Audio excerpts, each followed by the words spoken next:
Hey, what's up, YouTube? If you're new to this channel, please do me a favor, hit that like, hit that subscribe. If you're not new to this channel, hit the like. And if you haven't subscribed, what are you doing? Today, I want to have a conversation with you about politics. I want to talk to you about politics. More importantly, I want to talk to you about why politics kind of matter and some of the stupidity. Like, okay, it's going to lead to that point, but I want to examine or ask you questions about some of the stuff that's happened recently. And we're going to we're going to go into the past, and we're going to bounce in between these two things so you can kind of gather the understanding that I'm looking for when it comes to these type of things. So let's start. Part 1, the past. I think my birthday is on September 10th. 9/11 happened the day after. I remember that I was supposed to celebrate my birthday in the school, and they kind of acknowledged it but forgot about it. It was it was something where nobody gave a shit. And for an 8-year-old who doesn't have birthday parties, or however the hell old I was, I don't even remember at this point.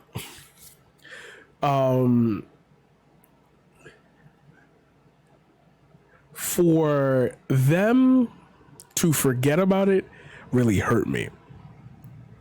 So the next day I was kind of like, so what's up? Can I get a candy or something? Everybody gets these pizza parties and shit. I kind of want something like that. I was brand new to school too. I had left and then came back. Oh my God. Yo, peep. I remember somebody gave me a sweet tart. If you don't know what sweet tarts are, they are a very hard candy that is in a family of you chew it and the middle is soft and sugary type hard candies. Whatever, right?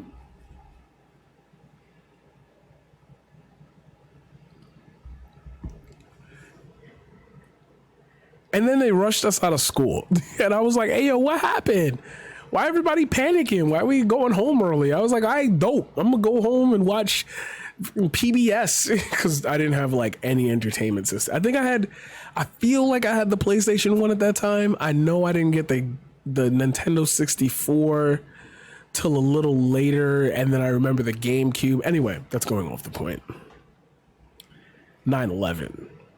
So 9/11 was the first time that I was even aware that there was a world beyond us, a world beyond the shores, a world in the States. I had never traveled anywhere. We hadn't gone anywhere. I think I took a couple train rides to Brooklyn, but at that point, Brooklyn felt years away.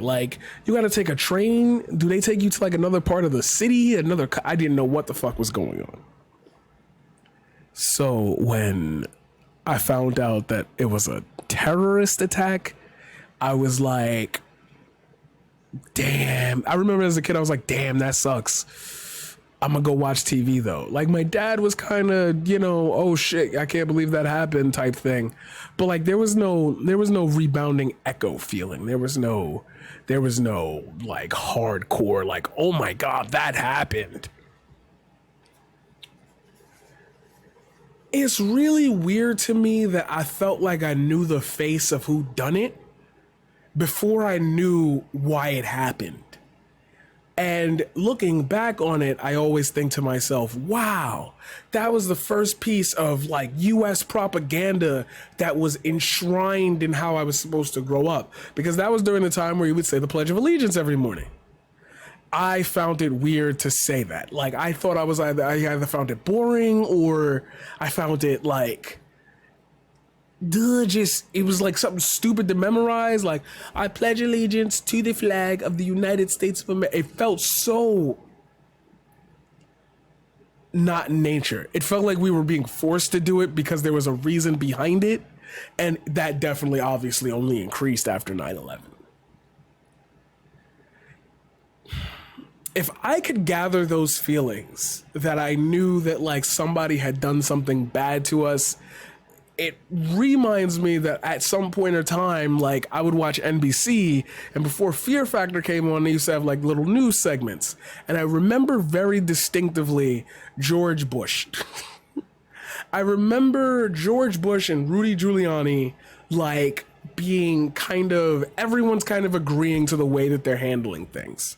So when 2004 came around for election, like I kind of guess at that time period, I knew what was going on. So like I had this mindset of like, it can't be that bad, because everyone's saying, wow, I remember people saying they were pieces of shit, but they handled this extremely well. And I remember that they were like, yo, we're going into this country because they struck us and we need to take down Al-Qaeda. I remember the name Al-Qaeda. I remember more often than not the amounts of hate that like any person in a hijab got. And I remember I feel like I just didn't fit in there to like be like, well, yeah, it was a blah, blah, blah. Like, so I never did it. Like all of my friends are multiracial. So like, that's beyond the question here. I just knew that like they got looked at weird and it bothered me. Cause I'm like, I don't understand. And this is me as a kid. Don't ask me how I remember this. It's just, you know, you remember 9/11. I just used to say to myself, wow, that sucks. That sucks.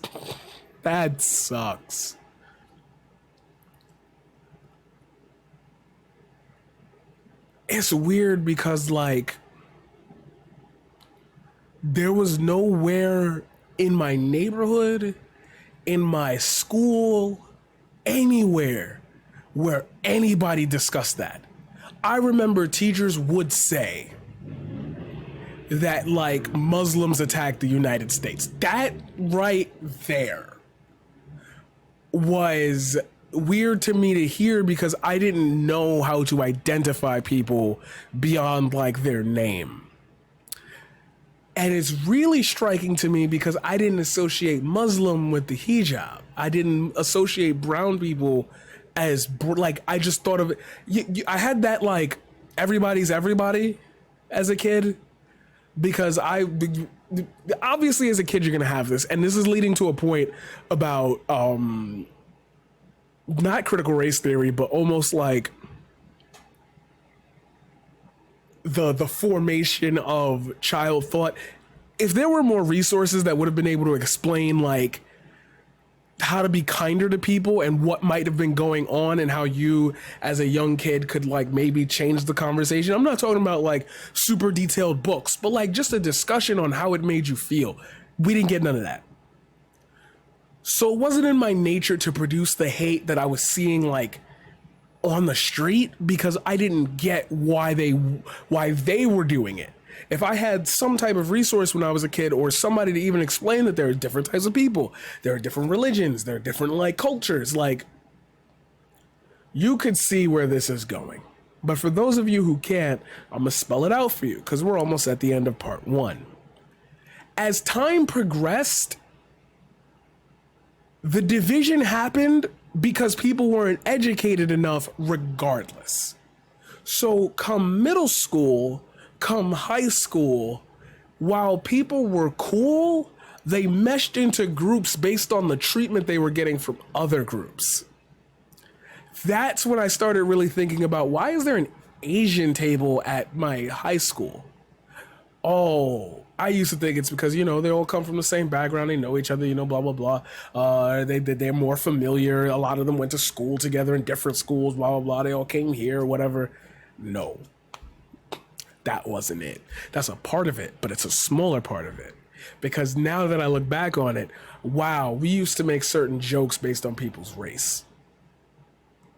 Now, maybe it was cool and funny in the Dave Chappelle time, you know, the 2000s, George Lopez, we had all the stereotypical shows, blah, blah, blah. All I'm saying is without any type of counter, like, any type of educational counter, whatever was out there was whatever we learned. And you'd have to do work while being a kid to understand where you might be wrong, prejudiced, bigoted, racist in certain circles of conversation, in certain circles of life. Without that, you're going to find that out in the worst place ever, college. And in college, it gets worse because now people are smart enough not to do it, but their natures are coming out. Now, it's harder to pin this down in cities because obviously cities are going to have a multiracial coalition of inhabitants by default. It is just the way it works in this country right now, especially in poor neighborhoods. But they did it anyway. And it got worse because I used to go to other campuses when I had to like do like a little educational thing here or like give a lecture or some sort or a guest lesson. I can tell when I walk on a college campus and like people have this look at me as if they're not sure if like I belong there, and that sucks. Because that has happened, and I have plenty of YouTube videos that you can look at. I have plenty of content out there explaining to you, like, when older people have done it to me recently. So you're wondering at this point, how did any of that really have to do with 9/11? Well, notice that the majority of my experiences were with everyone who was alive, who was there, who saw 9/11. You were taught about it. It's in the history books. Maybe at that time when you're a kid, you're not really thinking about the political side of socioeconomic events. But if the entire political spectrum was geared towards, we need to go into Iraq, we need to go into Afghanistan and get those guys who got us, maybe you can understand part two. The present. Or should I say, the last 2017 to 2020. Growing up, knowing that I was a part of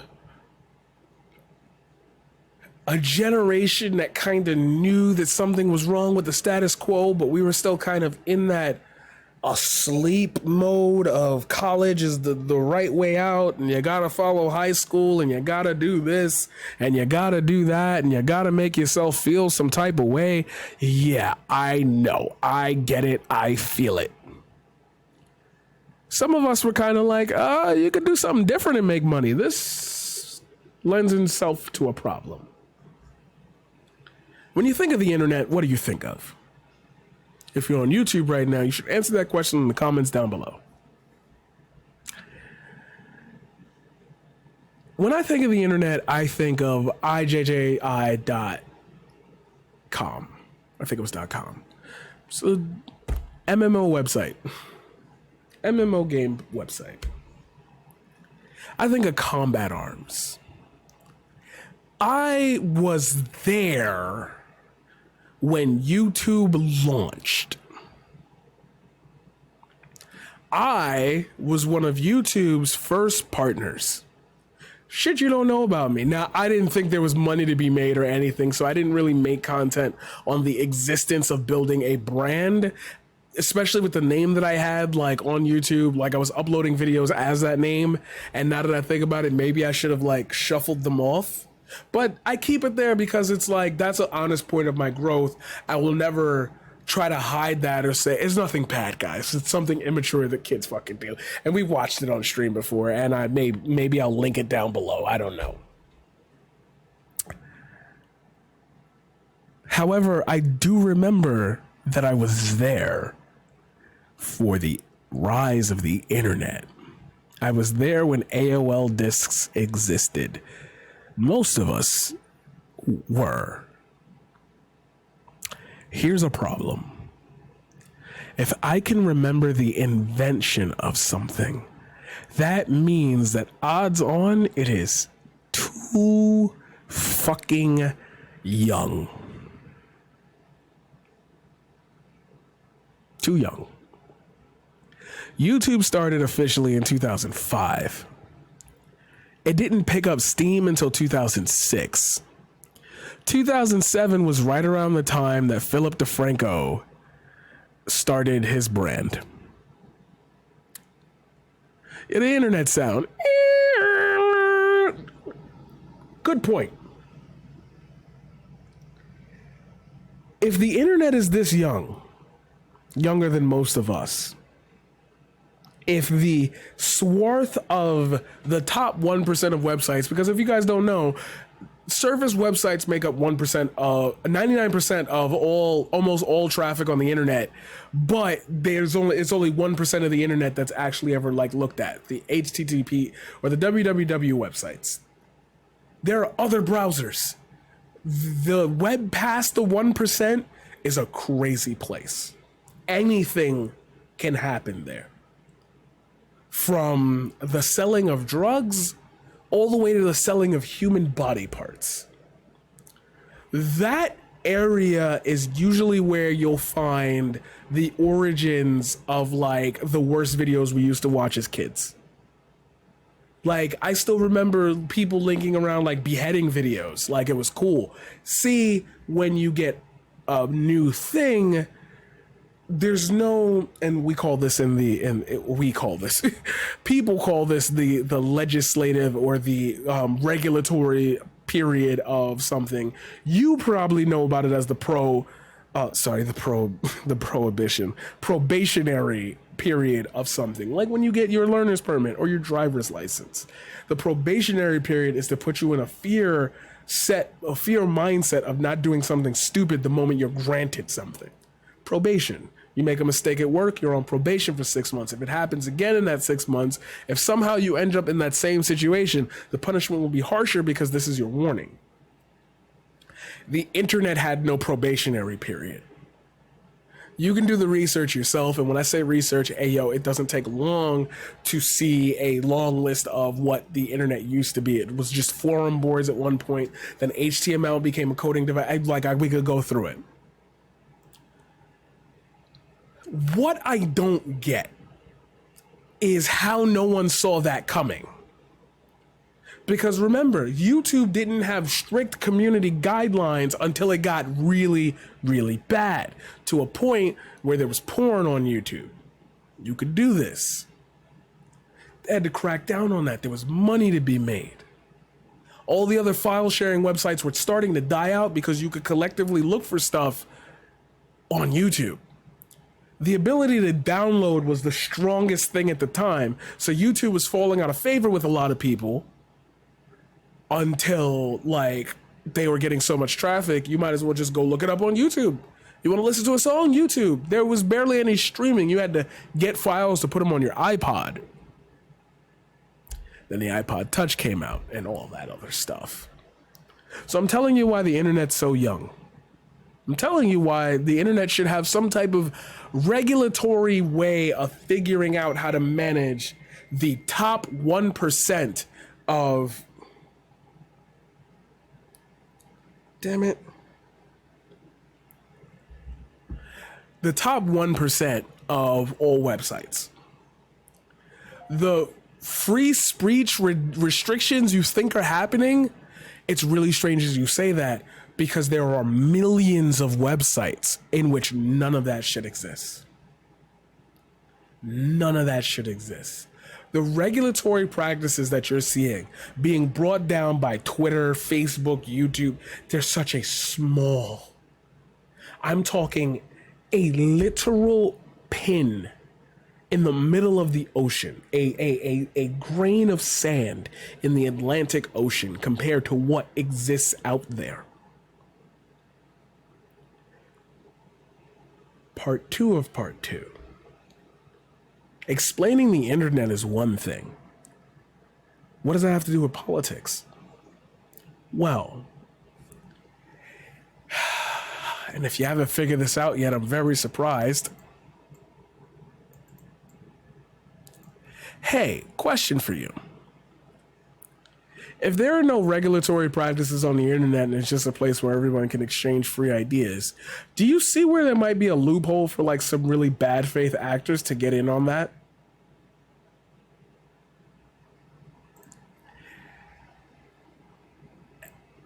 Enter Donald Trump.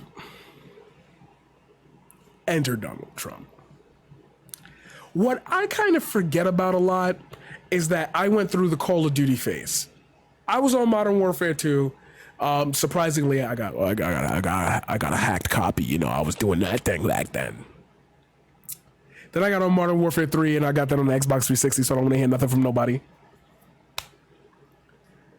I was there when them lobbies were not kind to minorities or anybody who wasn't a straight cis man. Boy. Yeah, y'all was boys at that time.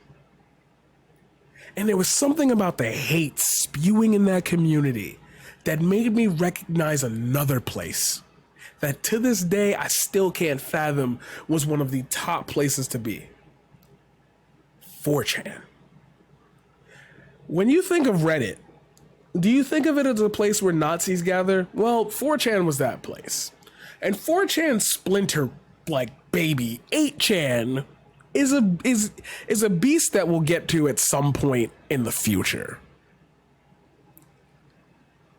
But I thought you said enter Donald Trump. What does he have to do with 4chan and Twitter and This is why when I make these videos, I want to make sure people are paying attention. So I want to make sure you're paying attention. Remember earlier in part 1 when I said the internet is young? Part 1 or part 2? When I said the internet is young? Well, what happens when, you know, us as kids, we used to get caught with the spam links and the LimeWire and the viruses. You notice that computer viruses aren't really that much of a thing right now? There's no real, like, super engaging market for, like, computer viruses. Are you noticing you're not getting that many? Because we, as millennials, we as people who grew up with computers, kind of know our way around it by now. When Donald Trump got on Twitter, when Donald Trump became a figurehead that would speak out, more people on the ground were interested in what was going to happen. So they got on Twitter. They got on Facebook.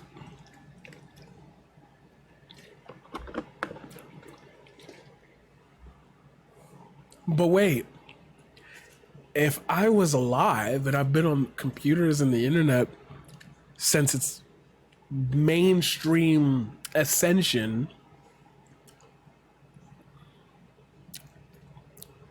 I think I would know the best practices to stay away from bad things and bad ideologies and bad people. If it took me 15 years to get to that point, well, at this point, 12 years, how would I expect people who just hopped on it in 2017 to be able to know all of this? You might say, well, they're adults. They would know better. They wouldn't go on the internet and spew bullshit. Bro, it was adults at the beginning that were doing that. This has not changed. There is now a new susceptible group that are easy to fool with viruses. Scam artists that lock up your computer and say you got to pay a fee or else we'll unlock it. How would somebody fall for that? What happens when you take two sets of generations and you collapse them together after one has lived in a different universe than the other? How do you convey proper text? How do you convey proper feeling? How do you let them know that what you've learned since you've been here is more important than what they've lived through? For a couple of people, they'd be like, that's a little harsh. How do you know what they've been through? How do you know what they've lived through? Blah, blah, blah. They weren't there for the Modern Warfare 2 lobbies. They weren't there for, like, voice chat on the PS2. That was us. That's why it was so, like, because the freaks come out at night. They knew that. And they used that to their advantage. This is really ending up to be like something that Innuendo Studios covered very well, how to radicalize a digital normie. You should go watch that. literally in the YouTube, after you're done with this video, please stay for the entirety of this video, go up and look up Innuendo Studios. It's EndNote 5. I'm going to stay away from that for a little bit because I need to bring it back to the presidency and politics. But I think I've already made that point. But you know, some people don't get it. You got to make it clear to them. If it is in fact possible to still fool a group of people into getting viruses on their computer, you know what else you could do without even having to touch them? Share a meme. I love this. It's conversation. Wow, I didn't think about that. You're radicalizing people. Because then they want to go out and do more research, but they'll do it under the guise of what you're telling them to do. That's why I hate the do your own research thing. Because you picked a side based on your research.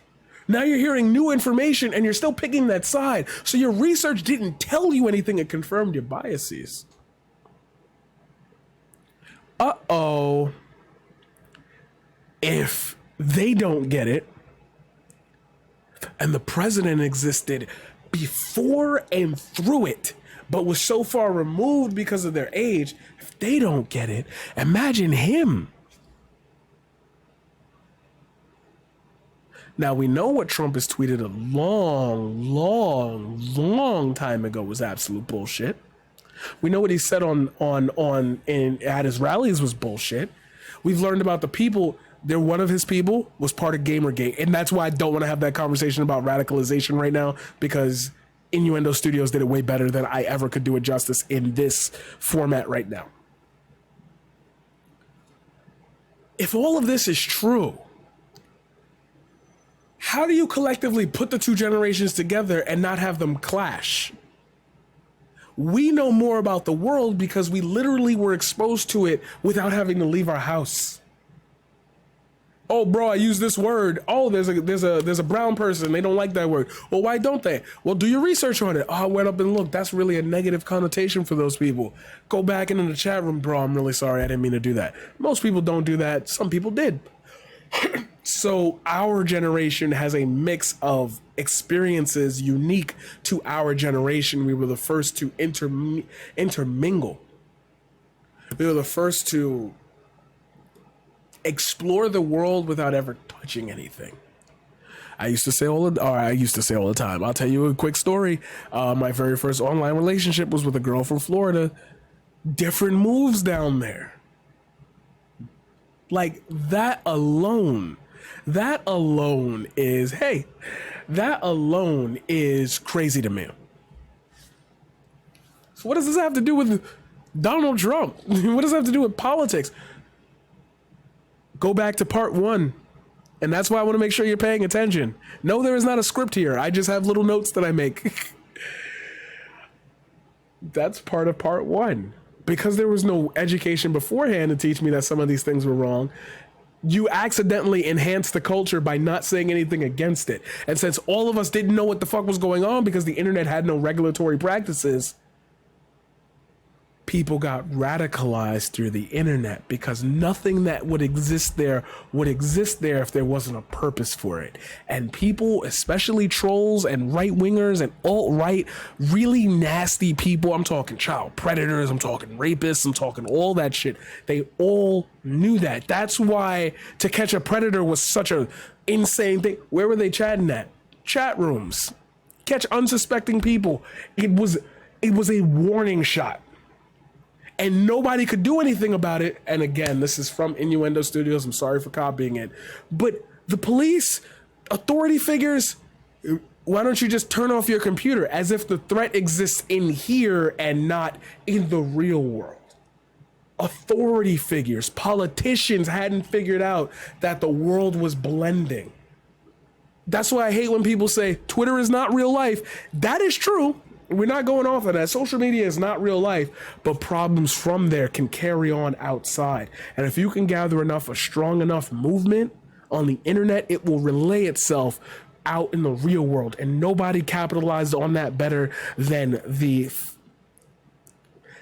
populist Donald Trump.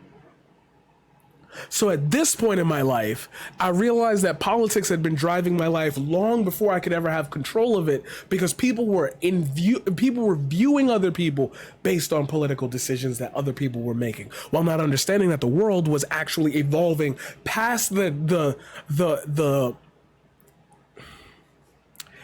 past the mode of just having one-to-one conversations and discussing political ideologies through research. Like, that's why people used to say, I don't get into politics. Because it's a world beyond what you can accept as reality. And that's not a problem, yo. That's kind of the end of part 2. And that's why I said, like, the past, like, 2017 to 2020, because at that point in time, it was heated because the decisions were being vocalized. Donald Trump was being loud in a place he normally wouldn't be allowed to be loud in.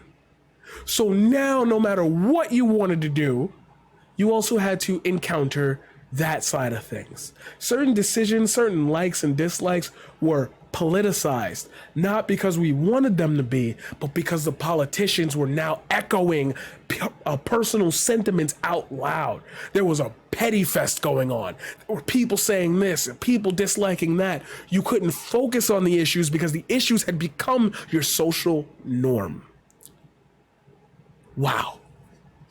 Caught me sweating, glistening. So, if that be the case, if that be where we stand at in this world now, why do politics matter? Because now social interactions can be judged, can be helped, can be assisted by the government. We realize altogether that we have bargaining power, and we realized that during the pandemic, because now all of a sudden, you mean to tell me unemployment could have been $800 a week for me losing my job? You mean to tell me that I've been working shitty wages and the money to do this was there? Oh, inflation. Oh, it was a one-time thing. The economy was doing bad. They needed to keep it up. They're giving you your fucking money back, bro. Giving you your money back. Whenever you say shit like, I should have to pay for this, I should have to do that, that military budget alone would shut you the fuck up forever. 1 year of that military budget put into everything else, utopia. Job creations, better. You could even start talking about reparations. 2-month bonus increases for black and brown and minorities making a certain amount of money. You could talk about lifting the floor of poverty up to a living standard, and from there you can increase to go to millions. There was a place that you could talk about it now. There was a place where you could discuss these things. And it's because you could discuss these things that made it all so more important for you to focus up. And that's when it started to get bad. Because people who never talked about it now had nothing else but that to talk about. And because we already came from the generation of seeing all that other shit and knowing how bad Modern Warfare 2 lobbies can be, we decided, well, we're not going to sit and take it. We're going to talk back. But now the generation with all the life experiences and being everywhere had to come up against the generation that saw it in less than a minute and was able to discuss it with thousands of people. Now I can see the opinions of people all across the world by just posting something and waiting for a reply. Uh-oh. Are you paying attention? I just dropped the bomb. Did you notice the bomb? Did you catch the elbow? I'm gonna do a daylight. Did you catch the elbow? I missed the clean bar. Smoothest flow in the world, my pin. I done hit y'all with the elbow again. Part 1 said, people who grew up like me didn't have resources to learn about other people. Part two said that the internet was too young to be able to adapt regulatory practices for speech and idealism that might or might not be shared, because nobody gives a shit about the dark web. You only care about the surface of it. And since barely anything happens up there that's regulatory, all those parasites, Nazis, end up finding their way from the dark web up to the surface web. No regulatory practices. Couple that with a generation that couldn't focus on politics because the internet was just growing and there were a plethora of places where you were going to experience a whole bunch of new people and a whole bunch of new identities.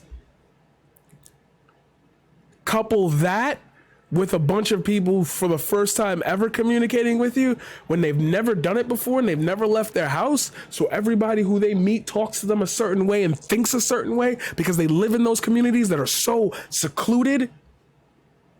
Uh-oh. What do you do when you put two people together, both of which have seen the world through different lenses? They're just going to have a friendly disagreement about some stuff. But now the opinions are what shape politics.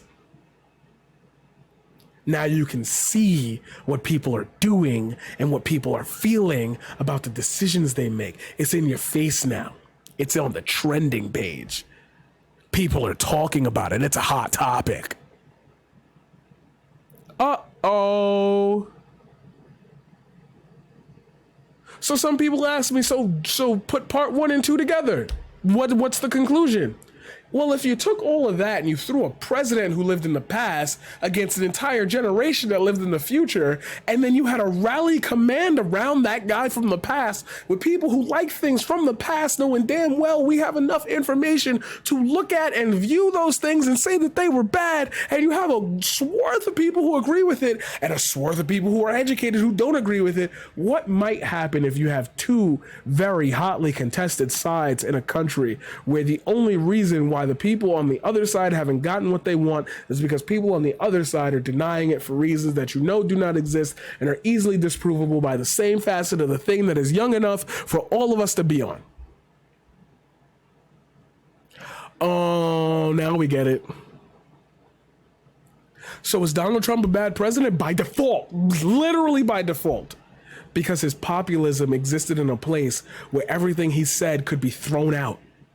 He didn't mutter those words to people around him. He muttered that on the largest platform in the world. What happens if you let a madman take control of the wheel of a car? What happens? That was a good one, Allegory of the Cave. Fuck. My chat be on it, yo. My chat just be on it. I be trying to say stuff off the top of my head. I really need to start writing scripts for these long pieces. Because I'd be like, I got it. I'd be saying, write the thread. And then somebody in the chat is like, yo, this? And I'm like, fuck. I guess that leads us to part 3, right? 2020 to 2021. To the present.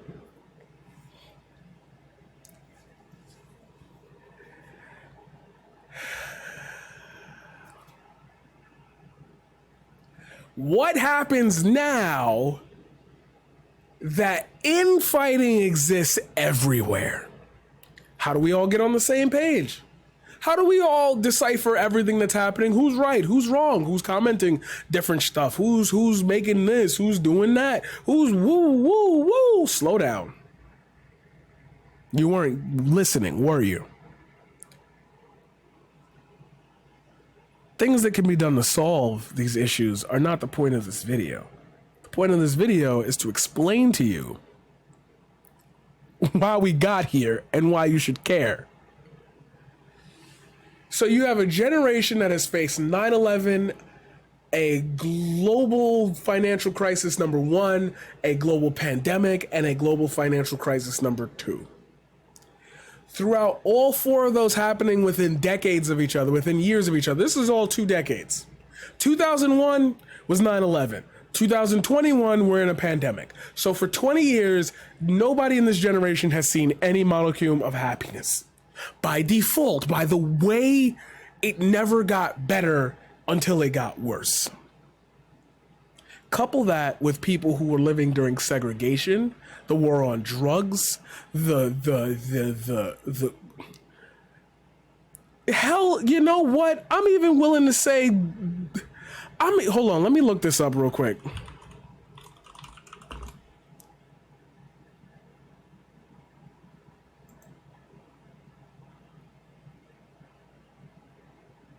Bro, the Panama Papers were on April 15th, 2016. They make the Panama Papers sound like they were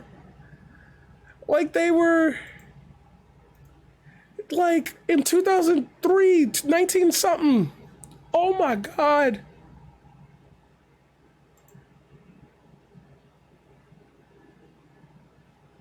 Oh my God. Anyway.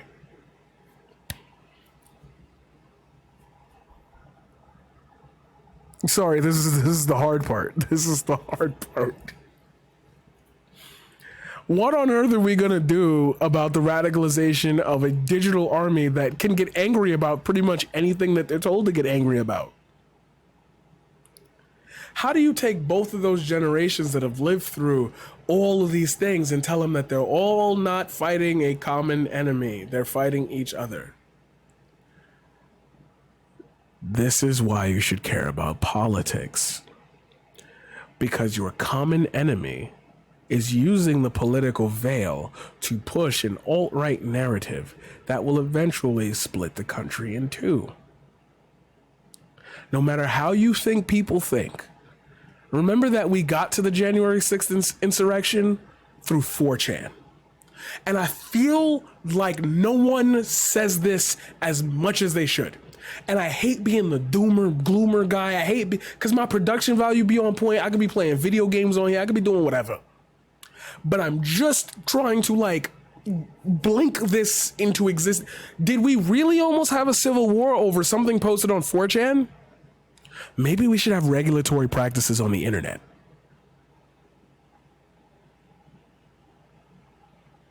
Free speech is crazy with something that doesn't have regulatory practices in place.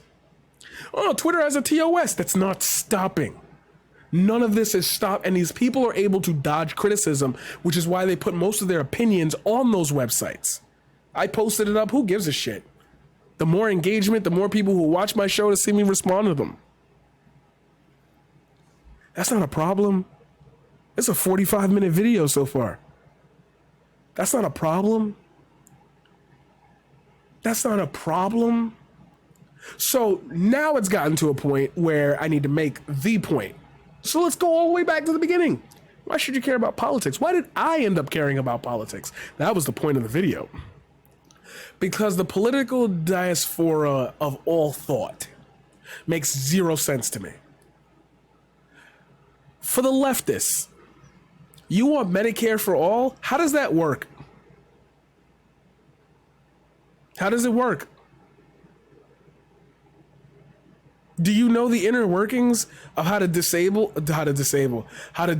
the pharmaceutical and insurance companies? Have you ever looked at an insurance company's forms to figure out how they process payment, where the money comes from? You pushing for something, but you don't have a leader that can explain it to you. Maybe I could be that person.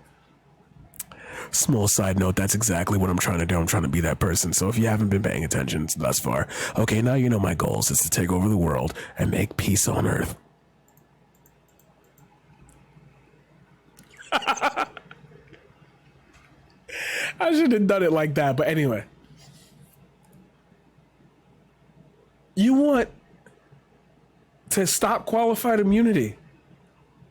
Okay, so cops become the Punisher, kill one person, and then boom, they in jail. You got to change the language of cops to hope that that shit isn't trained for them. Because right now it's in their books, it's in their trainings. How to be aggressive. You think this shit coming out of nowhere? Yes, many cops are on a power trip. Most people in authority are on power trips. How do you change that culture? You want things, but you don't know how to. You don't know how to organize for them. Because anytime one of you organizes, you let some weird ass person like Jimmy fucking Dore, like echo your thoughts for you and be the guy at the seat, and he can't even articulate what the hell Push it a step further. You want to reform the criminal justice system? Look at the penal code. Literally create small bills that would knock the leftists don't know how to ask for shit. They know how to want shit. And I'm not saying you got to ask for this stuff. Obviously, a lot of the movements that we're seeing, especially with Black Lives Matter, are going in the right direction. But you got to centralize that shit. And you say, oh, the Black Lives Leader Matter, the Black Lives Matter leaders, the Black Lives Leader Matters, the BLM leaders are Marxists and they bought $1 million house and it's bad optics and this and that and blah, blah, blah. Okay, so what you're saying is that you wouldn't know without those leaders how to get the change you wanted anyway. You needed them. Okay, well, now you got people who don't know how to fucking lead doing bad optics. Oh, but that was the goal, right? That was the goal, to get your voices heard. You forgot that you need somebody to communicate. It's a reason why MLK got assassinated. There's a reason. There's a reason. A motherfucking reason. You gotta know, my friends. You hearing me? This is the diamond shit right now. You left people on the left, not everybody. Holy shit, I can't believe I even have to say that. That's part of the problem. You think this is gonna become a bitch fest about leftists. Don't worry, I'm coming for the right in the next, how much time I got left?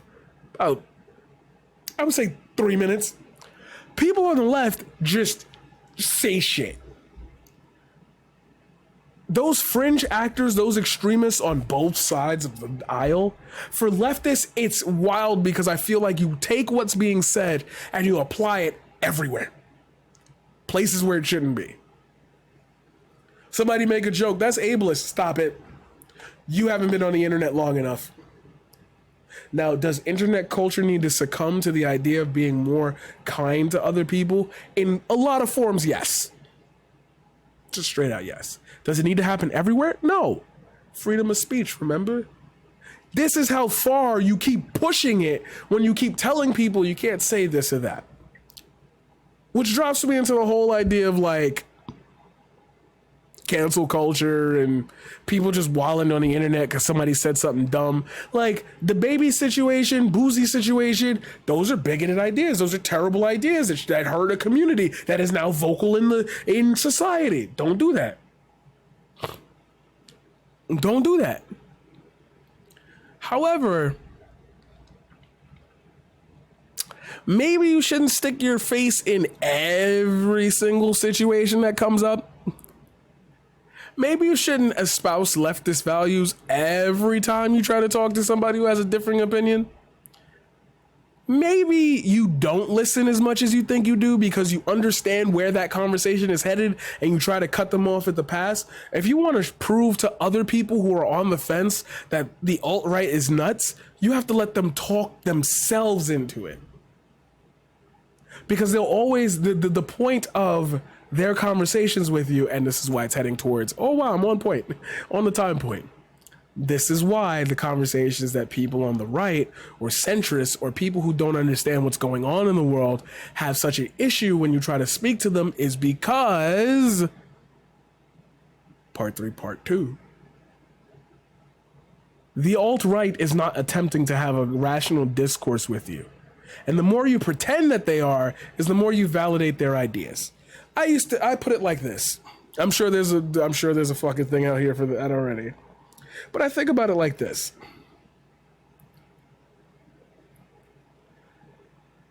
Person A with gun tells person B, do a thing. The thing is something that person B does not want to do. However, they are coerced by the gun. They do the thing. When they come back, person A says, ha ha, it was just a toy gun. You've now done something under absolutely no threat. You feel dumb, stupid. Why would I have done anything like that? That's what they're attempting to do with you and have these ideas. They want you to lose energy in explaining it so that way they can make you seem dumb and go back to their boards and post it and try to radicalize more people by turning that into a meme or learning your language to co-opt it to be able to explain to people why the left is nuts and loony. That's why you see Ben Shapiro and all these Candace Owens and them, the headlines, the titles. Democrats want to eat your babies. Well, no, that's not true at all. Okay, let's take it a step further. Vaccines are a way into communism.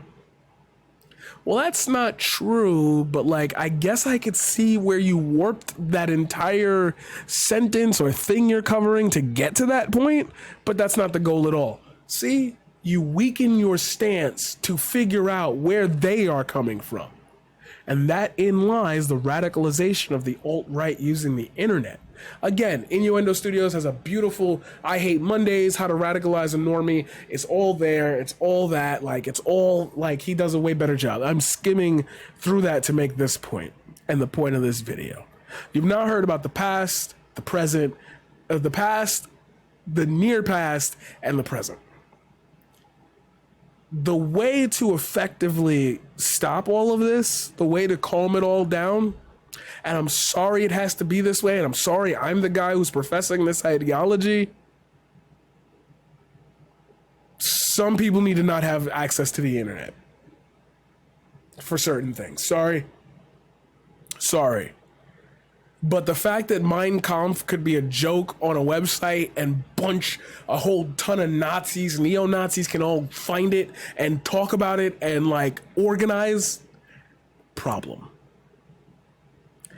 Because if we don't have regulatory practices on the internet, the next step or the alternative step is something that you really don't want to hear, and that is that some forms of expression have to be outlawed in the United States as a public display.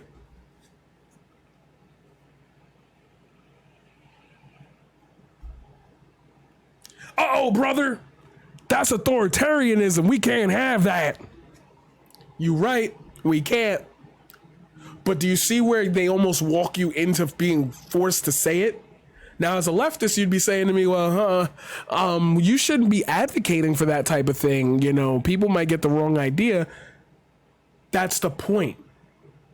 And that's what I don't understand about leftists. That's what I don't understand about political speakers, political commentators. We have warped the conversation into these nuances of discussing what they give a fuck about, what they on the right care about. Because we have to bring people from that crazy world back to the middle and then to the left. People can grab people all the way from the right, can grab people all the way from the left and bring them to the right. We have steps. They have straight radicalization. One bad event happens to you with a black person and that white man's going to hate black people forever. One bad instance with a white person happens with a black person, that black person's going to realize that's just the way of life. Radicalization is crazy. So from 9/11 all the way to here, all I've ever known are political struggles wrapped in social ideologies, wrapped in trying to have friends. And without any resources to walk me through what might happen as I get older and how to avoid it, or what might be the proper procedure and how to talk to people, understand what's negative and what's positive, I had to pick it up on my own. And if I had to pick it up on my own and I came out like this, you can imagine what somebody else picked up to make them a young neo-Nazi, Milo Yiannopoulos, whatever his fucking name is. Andy No. You can imagine how the Trump family came into existence. Steve Bannon, Gamergate, like everything was connected. And nobody gave a shit because we as a community, as an internet community, all kind of pushed the button on, we can just turn off the computer and there's no problem. Remember when cyberbullying was a thing? Remember Gianna Plowman? Yeah, I'm going back. You remember Carl Shelburne and the Cell page? This has existed. We never framed it as such. So when we all got locked into our houses and had no choice but to communicate online, everything became intertwined because the issues had no place to go. I wouldn't interact with so many people if I wasn't online as much. My worldview would be different. Now, those people who never interacted on the internet are here, and their worldview is different. Uh-oh. Uh-oh. Uh-oh. So should you care? Yeah, you should. How did we get here? I explained it to you. What can you do about it? Don't be a dickhead. If you like this video, please do me a favor, hit that like, hit that subscribe, hit that bell to stay notified. I think I'm 1 subscriber away from 200. Hit that shit, yo. If by the time this video comes out, I'm at 200, let's get to 300 by the end of the year. Fuck it, we could do it. Share this video with your friends if you liked it, and if there will probably be more videos that pop up, like, I think, here or here. I'm not doing graphic work. Fuck you. End of video.